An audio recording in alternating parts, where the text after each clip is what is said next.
Hello and welcome to my third video in my new series, Joel Says Stuff During Lockdown.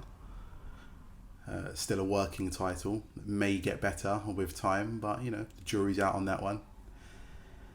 Now, a little bit of housekeeping. I just want to catch everybody up, and I say everybody, could just be me watching my own videos, or again, thank you to the viewers who have checked out my videos 1 and 2, and thank you to the existing subscribers I have, but as I keep on saying, this is a work in progress, but I promise it will get better.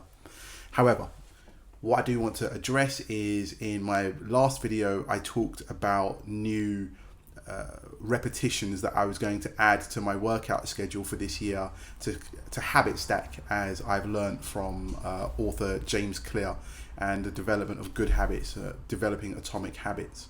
Now, in my last video, I said that I would be adding both crunches and planks to my workout, but after a little bit of thinking about it, or not thinking about it, but after day one of doing both 3 minutes of planks and also doing 100 crunches, I recognized that they were in essence the same exercise. They were both 2 core exercises, which again, not a bad thing, but I think for the habit stacking that I'm trying to do, I don't want things that kind of feel like they're going against the grain or make it difficult in a way that makes it unsustainable. So I dropped out the planks, I know, but I added 100 squats. So now my daily workout, or for the 5 days a week that I do it, I have a 2-day rest of the weekend. I'm doing 100 press ups, 100 crunches, and 100 squats, which I do in 5 sets of 20. Whole thing takes about 15 to 20 minutes. Gets a little painful towards the final couple of reps and sets. However, by getting it all wrapped up in that 20-30 minutes, what feels painful afterwards, and I think anybody who's ever worked out or done any of these things would know, it might feel bad at the time, but afterwards you never feel regret for having brought more oxygen into your blood, to have open up the capillaries and to have pushed yourself physically for a little bit. It's a great start, and I think that for the long term of my physical development, I think building in these building blocks, or putting in these building blocks from the beginning, just augurs well for you being able to continue habit stacking. It's just putting a good foundation to where ultimately you're trying to get to. So 2020, I started intermittent fasting and started with doing 50 press ups a day. By the end of the year, that I got up to 100, and now for 2021, on top of the intermittent fasting and now the 100 press ups per day, I now also have the 100 squats and I have the 100 crunches. So far, so good, going really well. Again, I can't reiterate enough how good it is to habit stack good habits, things that you feel proud of adding to your schedule, adding to your life, knowing that you're knocking them out the park and keep on adding new ones to it.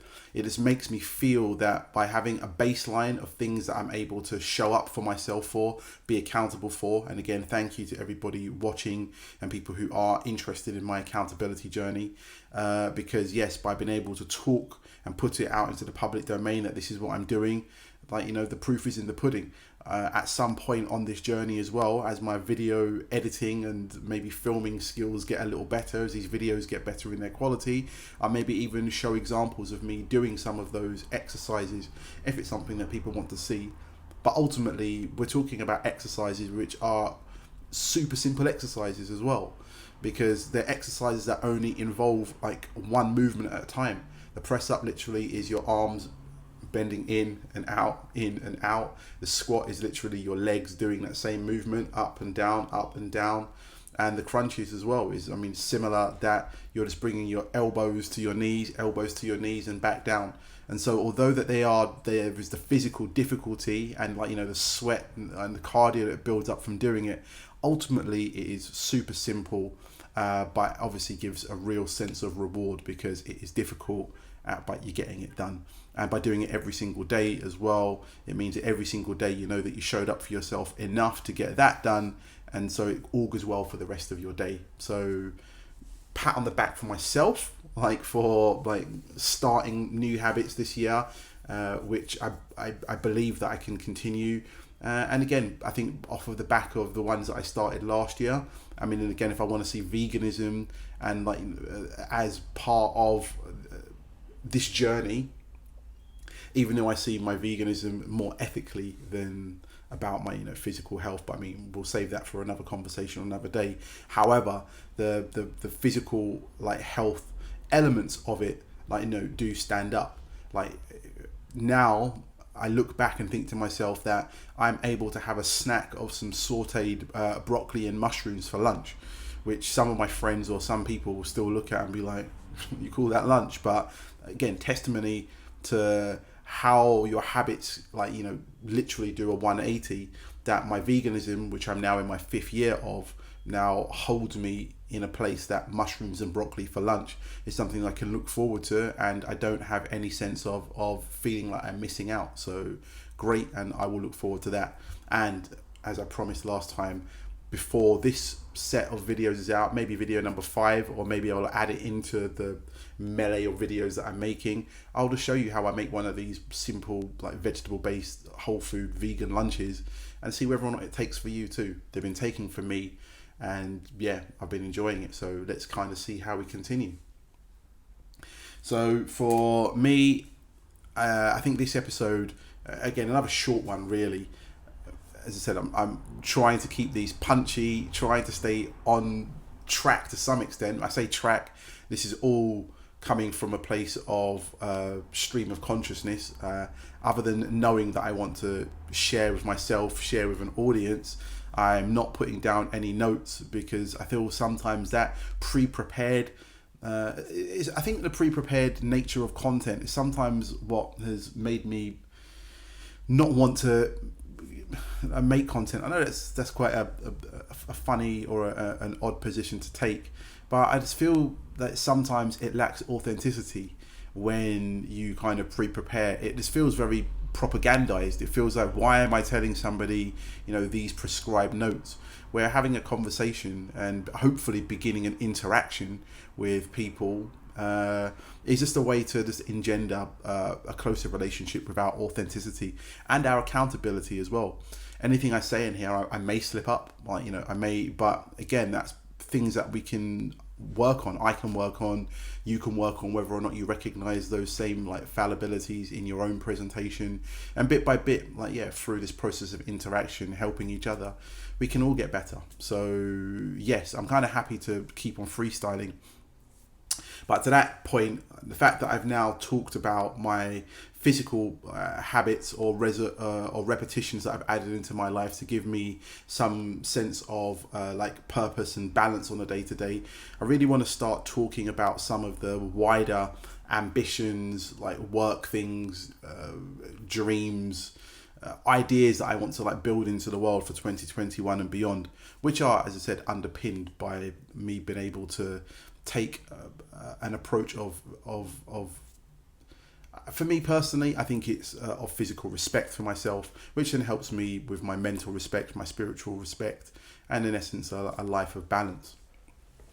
So in the background you may be able to see on my screen here, again, not really going to be focusing on it, but looking at the SDG goals, because I think from a couple of years ago, I recognize that the work that I have been doing and I do want to do in this life happens to align with what are now our global goals for sustainable development. Things that matter to me, like ending poverty, ending hunger, make clean water for all, education for everybody, equal rights. These are things that have been all blended together into the SDG goals, but ultimately align with the purpose and values that I believe are important for our world at large anyway. And so I'm sure that a lot of people may have heard of what is still relatively a new idea and in its infancy, but something called cryptocurrency.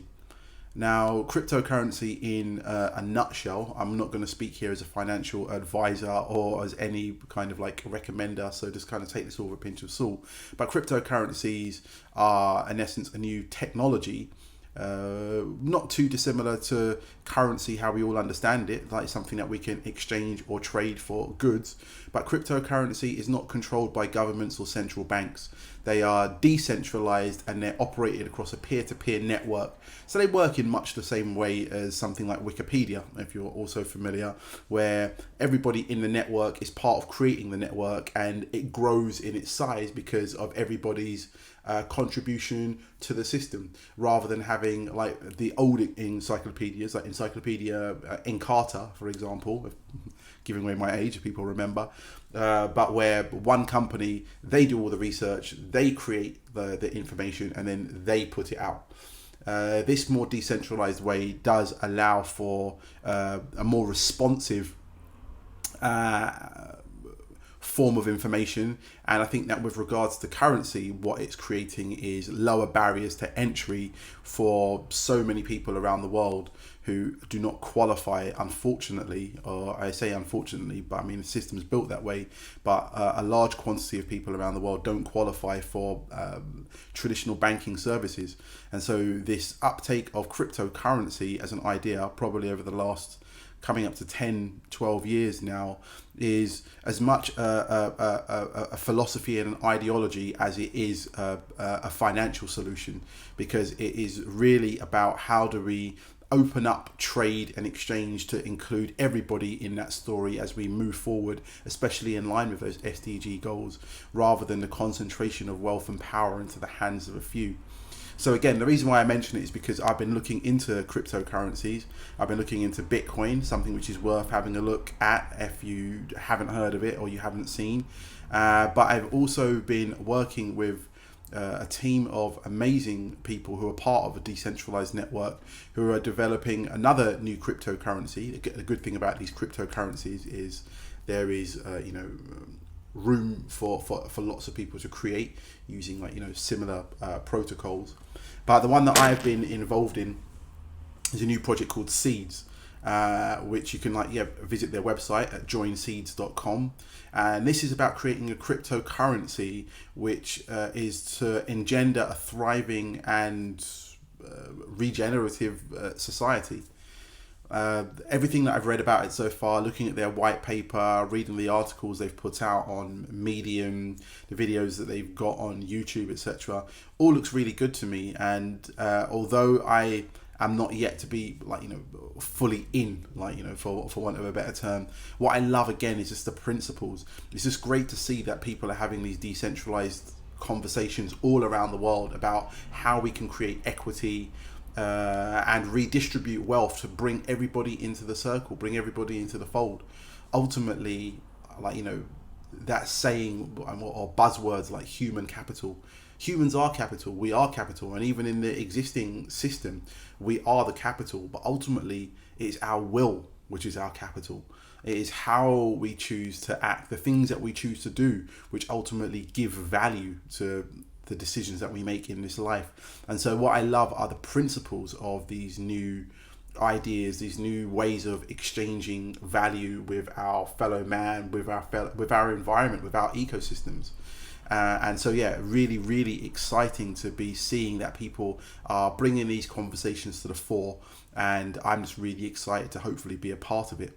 So at the moment I am just doing wider research on it, because some of the decentralized organizations, teams, networks who are working on this Seeds project are people that I know who have already been working on impact investment projects, developments of earth bonds, and reverting to ancient wisdom to be able to redefine our relationships with local ecosystems, as I said, in different regions around the world.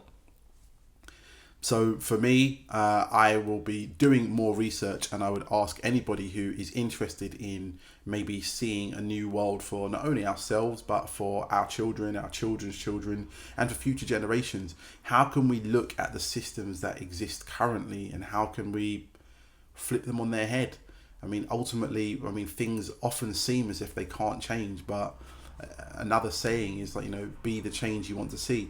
by having these decentralized systems, it does allow the power to be back in our individual hands. It does give us a little chance at agency, that when we do things together in smaller communities, but we do them like with our will, with a kind of a shared collective ambition, we can actually start to create those green shoots of change.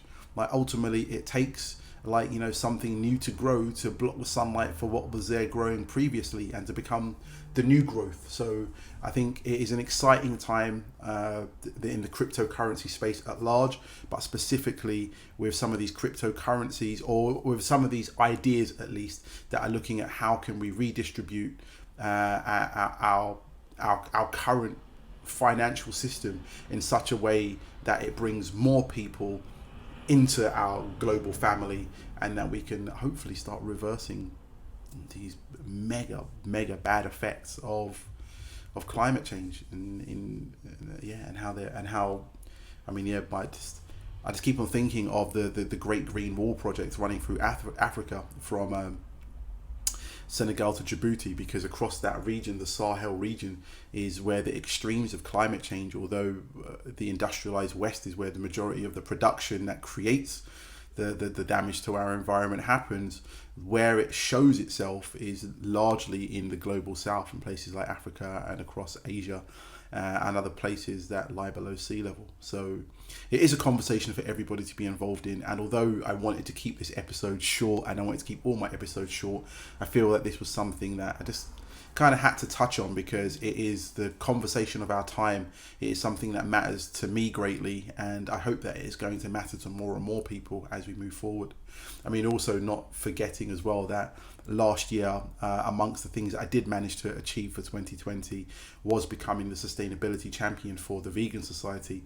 And so this year, as that mandate becomes clearer, I want to be part of conversations with different people who do have the climate, do have the environment, do have future generations central to their work, to their ambitions.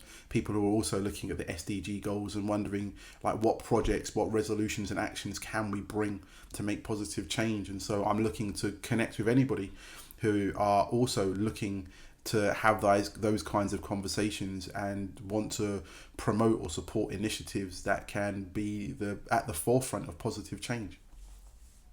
So yeah, a bit of a change of tack, and a bit of a kind of different subject than I've talked about in my previous two episodes. But as I said, I more than anything, I just want this space to be one of accountability for me, to be able to look back for myself and hopefully for my subscribers and other people who are part of my network, to go it's great that Joel or that we are having these conversations now, and how can we create benchmarks that we never go back on, that this can be our ground zero, and from here we look at ways to create a better world.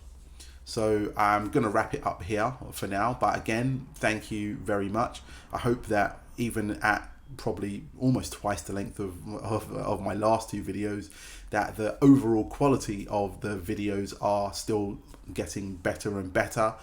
I say better and better. I'm literally on episode 3. Like Joel, hold your horses, rein it in. Also, what kind of non-vegan turns of phrases are hold your horses and rein it in?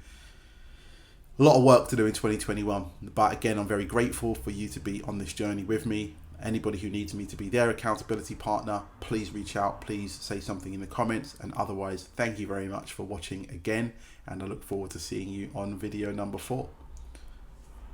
Ta-ta for now, and yeah, goodbye from another plant, another friend.